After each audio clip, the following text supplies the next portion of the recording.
얘기를 뭐 한번 우리 쪽으로 한번 옮겨보죠. 예, 이번에 예. 이제 어쨌든 그 트럼프 뭐 정부가 제 2기 행정부가 내년 1월에 출범하는데 지금까지 우리가 유지해왔던 윤석열 정부가 유지해왔던 한미일 어떤 그 동맹 체제라 동맹까지는 안 되지만은 뭐 그런 문제들 특히 윤석열 정부의 이런 그 전체적인 상황 윤석열 대통령 입장에서는 어떻게 이걸 좀 판단할 것 같습니까? 윤석열 대통령은 이제까지도 그랬지만 뭐 앞으로도 별 대안을 제시할 것 같지는 않고요. 아무 생각 없는 거죠 지금. 그냥 밀고 나가는 건데. 그냥 밀고 근데 그거 좀 밀고 나가는 건데 이게 다만 한 가지 이제 최근에 우리 국민들 다수가 상당히 걱정했던 그러니까 전쟁 분위기 조성해가지고 남북 대치 상황이나 이런 국지전까지도 각오해야 되는 그런 위험 상태로 가는 거는 오히려 트럼프가 승리하면서 오히려 그 가능성이 확 줄어들었었죠. 미국이 예. 이걸 바라지 않으니까요. 바라지 않으니까요. 대신에 이제 말하자면 전쟁 위기는 오히려 트럼프가 당선되면서 줄었고 대신에 트럼프도 뭐라고 할까요?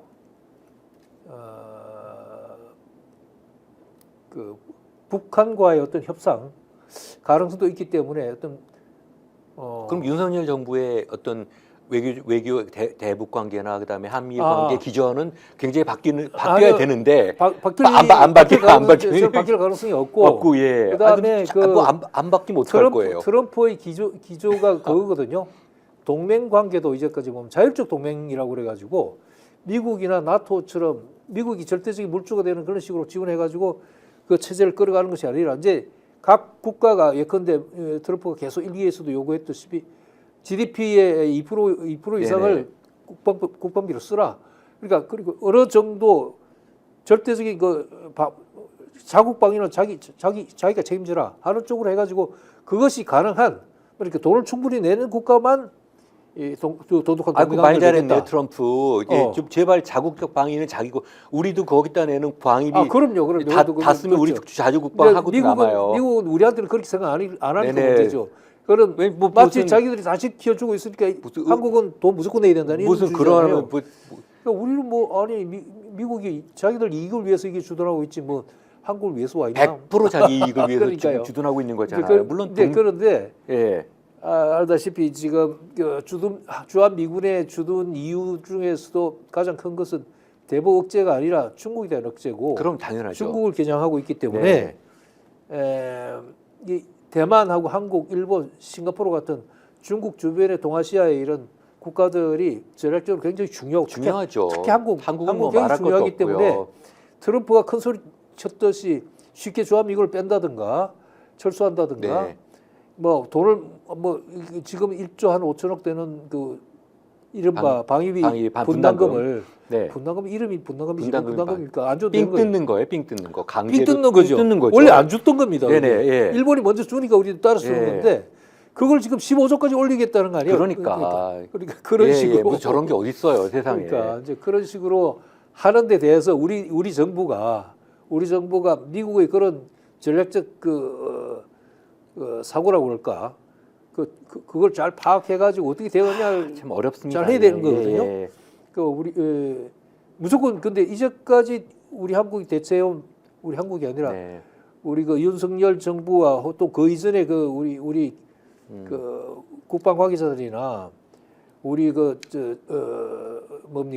전시 작전 통제권 반환을 반대하는 국방족들을 보면은 이건 뭐 그런 전략적 사고나 대응은 불가능할 것 같고 참 이게 그냥 또 미국, 일본 동맹에 그냥 매달리는 식의 맞습니다. 이게 근데 노무현 대통령이 말씀하셨지만 깨어있는 시민들의 어떤 단결된 의지 이런 게 중요한데 사실 이게 프레임이거든요. 기본적으로 그렇습니다. 이거 지금 뭐 이렇게 얘기한다고 되는 것도 아닌데 참 미국이 이런 방식으로 계속 나가는 게 전 세계에 지금 미군 기지가 800개 정도 되는데 미군이 외국의 기지를 유지하는 이유는 국내에 유지하는 것보다 싼 값에 지금 유지하니까 되는 거 아닙니까? 싼 값이고 한국은 특히 평택 기지 같은 거는 세계 최대 800만 평이라면서요. 최고 시설의 네. 그건데요. 그것도 다 우리 비용으로 우리 국민이 세금으로 다 지었잖아요. 그러니까 이 모든 거의 전제에는 분단이 있고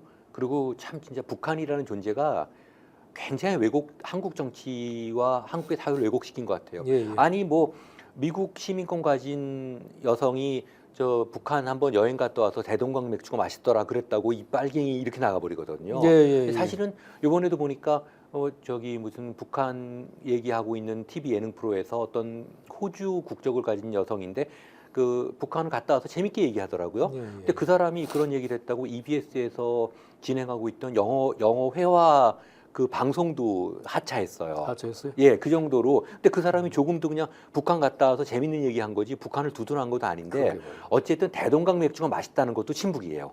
국가보안법 위반이고. 그러니까 이런 이게 상태가 되니까 분단 조건을 이용한 기득권 기득권들이 중에, 남북이 예. 다 있는 거예요. 예, 남북이 다 있는 거죠. 그러니까 북도 보면은 저는 북 체제도 정상이 아니라고 보기 정상은 때문에, 아니죠. 예, 누가 정상이 국제제를 아니죠. 그렇게 했습니까? 그러니까 이 둘 다 정상이 아닌 이 비극적 상황을 어떤 식으로 네. 해소하는 쪽으로 모든 걸 정신이든가 그러니까 뭐 모든 지금 자원을 이런 부정한 집중해야 되는데. 기득권들이 총동원해 갖고 이러한 남북 관계의 긴장 상태를 더 확대 증폭시켜 갖고 자신들의 그런 기득권들을 유지하고 있는 좋은 의미의 기득권이 아니라 그렇죠. 좋은 의미의 기득권 노력을 해서 얻었던 그런 걸 얘기하는데 이게 부정한 기득권 외세에 의존했다든지 아니면 이념적 갈등을 갖다가 리플레이팅 했다든지 이런 것들인데 결국 이데올로기 공작이죠. 계속해서 북한 을 이용을 해갖고 뭐 대동강 맥주 맛있다는 것조차도 그런데 근데 뭐 어떻게 안 변하겠습니까? 노무현 대통령 회고록 보면요, 그 이제 우리가 뭐 그 파병할 때 중동에 파병할 때도 안 하겠다고 했죠. 안 하겠다고 했는데 그 회고록 보면은 안 할 수가 없었어요. 이게 이 미국이 거기서 위협을 하는데 지금 뭐 윤석열 정부가 뭐 자유민주주의라는 기치를 갑자기 내걸면서 한미일 공조를 통해 갖고 계속해서 이제 군사적 압박을 했는데 첫 번째 그러면 파병 어떡 합니까? 우크라이나 파병한다고 저렇게 그러는데 뭐 지금 불가능하죠. 불가능한데 난리 났잖아요. 파병한다 그랬는데. 제가 보기에는 그 말하자면 정치적 위기를 외부로 돌려가지고 남북 관계에 있던 긴장 상태를 조성하는 수단으로 우크라이나를 이용한 이용하고 건데, 그렇게 해서 정치 위기를 벗어나려고 하는 정치적 의도가 다분히 보이기 때문에 그거는 뭐 용납될 수가 없고요. 맞아요. 또 혹시 그런 과정에서 잘못돼가지고 정말 남북 간에 어떤 불상사가 일어난다면 그 손해 피해는 누가 보는데? 그러니까. 근데 그거는 이성적이고 정상적이고 합리적인 사고고 이 사람들은 합리적인 사고가 없으니까 그걸 용납하면 무슨 짓이라도 저지르겠다는 거잖아요. 그런 면에서 아까 말씀드린 대로 트럼프가 당선된 것이 오히려 그러면서 약간 바람을 빼는 그런 효과가 있는데 문제는 그 미국이나 이런 외부 효과에 기대지 말고 우리 국민이 주체적으로 우리 주관적으로 판단해가지고 이 사태를 바꾸는 쪽으로 이렇게 주도면밀하게 노력을 해야죠. 참 국민의 의식이 필요한데 그렇습니다. 사실은 이런 얘기들이 참 윤석열 정부가 그 기치로 내걸었던 자유민주주의도 보면요. 원래 그 자유민주주의라고 하는 것도 예전에도 한번 그 헌법상의 논쟁이 굉장히 크게 있었지만 전 정확히 그게 헌법에 명문의 규정이 있습니다. 21조 제1항을 보면 언론, 출판, 집회, 결사의 자유. 이걸 자유민주주의라고 저는 이렇게 규정을 하거든요. 그런데 윤석열 정부가 얘기하는 자유민주주의라고 하는 것은 이념적인 극단적인 편향, 그 다음에 북한 붕괴 시나리오 이런 문제들에 대해서 제가 보면 우리가 여기서 논의했었던 그 인권위원장의 생각 있잖아요. 사회적 소수자들이 공산혁명의 수단이 된다 이런 얘기들과 일맥상통하는 것 같아요. 최근에 보면은 뭐 이거 좀 다른 얘기지만 그 노벨상을 탔던 한강 작가의 삼촌이 나타나서 뭐 저 자기 조카를 갖다가 그분이 뭐 기독교 목회자라고 하는데 막 그 비판을 하고 어서 빨리 예수님의 품으로 돌아와라 그러면서 비판할 자유는 있죠. 비판할 자유는 있는데 근데 그 뭐 비판의 원인이 뭐냐면 아직 그에 의하면 아직 논란의 여지가 있는 광주 문제를 한쪽 시각에서 얘기했다.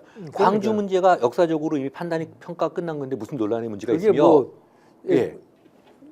노벨상 발표 한강 작가 수상 초기부터 그런 문제가 제기돼 계속 됐지 않습니까? 보수파는 계속 광주가 역사 왜곡이라는 이름으로 광주 문제는 국민의힘 의원들도 5.18 때 광주에 가서 얘기를 하잖아요. 그게 말이 안 되는 그리고 거잖아요. 또 하나는 뭐 광주는 정의를 위한 뭐 거기뿐이니까 그러실지 모르지만 정의를 위한 항쟁이었지만 결국 실패했다고 하는데 그때 당시 광주 시민들이 이제 봉기했을 때도 그 정규군을 무력으로 이길 수 있다고 생각한 게 아니죠. 우리는 절대 용납할 이런 독재나 군사 정권을 용납할 수 없다는 것이 광주 정신이었고 그 광주 정신이 오늘의 민주주의를 만든 거고 네, 예. 시민 민주주의 그리고 이렇게 만든 거잖아요. 이게 이미 근데 그거는 뭐 평가 끝난 문제인데 제가 이거 얘기를 도리어 할 필요도 없을 정도인데 예. 그럼에도 불구하고 이렇게 생각하는 사람들이 꽤 있다는 거. 있죠. 한강 작가의 노벨 문학상 조금 전에 수상을 말씀하신 대로 그렇게 불편하게 블랙리스트 생각하는 비슷하게 만드는 것도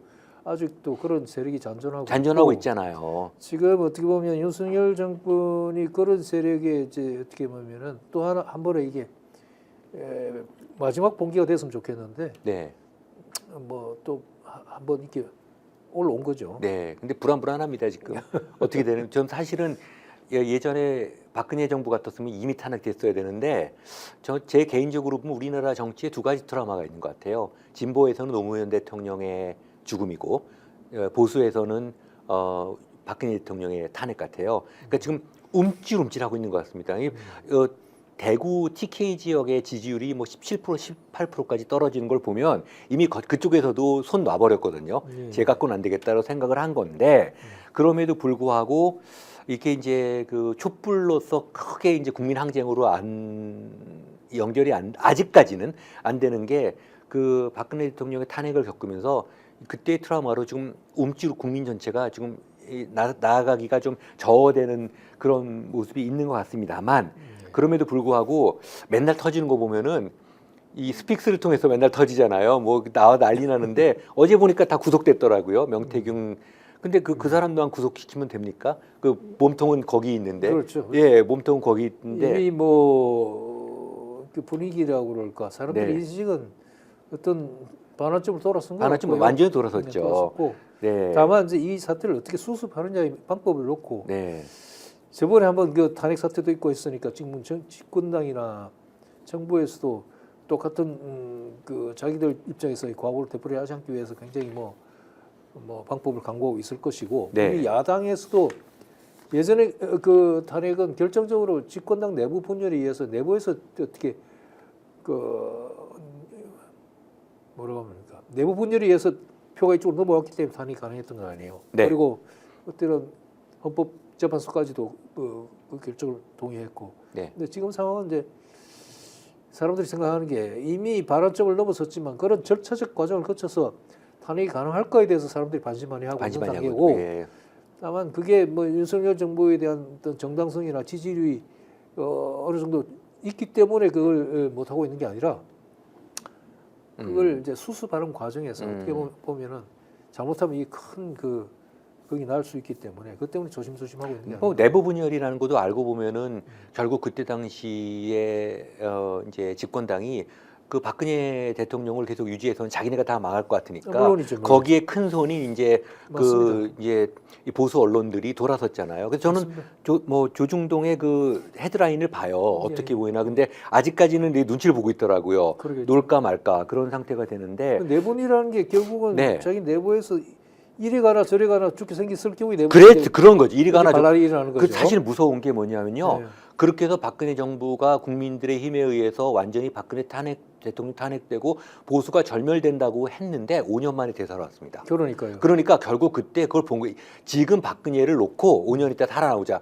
생각을 한 거죠. 근데 그게 성공을 한 프로젝트가 되지 않았습니까? 그러니까 또- 탄핵도 프로젝트예요. 그렇죠. 네, 그때 탄핵도. 탄핵에 가담했던 예컨대 김무성 씨라 예. 이런 사람들은 정치적으로 완전히 몰락했잖아요. 네네. 그러니까 또 지금 현재 예컨대 그 당시에 김무성 씨와 같은 그런 정치적 행보를 보이기가 집권당 내부에서도 상당히 어렵겠죠. 근데 살아남은 사람 얼마나 많습니까? 지금 야, 그때나 이거 그렇죠. 뭐 수도 그 있지만. 탄핵 때문에만 몰락한 게 아니라 그 사람이 갖고 있는 정치적인 자산과 컨텐츠가 없었다는 소리라고 그걸 보여지는데 하여튼 불안합니다. 그렇죠, 할 것 같아요. 그렇죠. 근데 이 와중에 이제 국제 관계까지 좀 자기네하고는 좀 언페이버러블하게 지금 뭐 트럼프가 되면서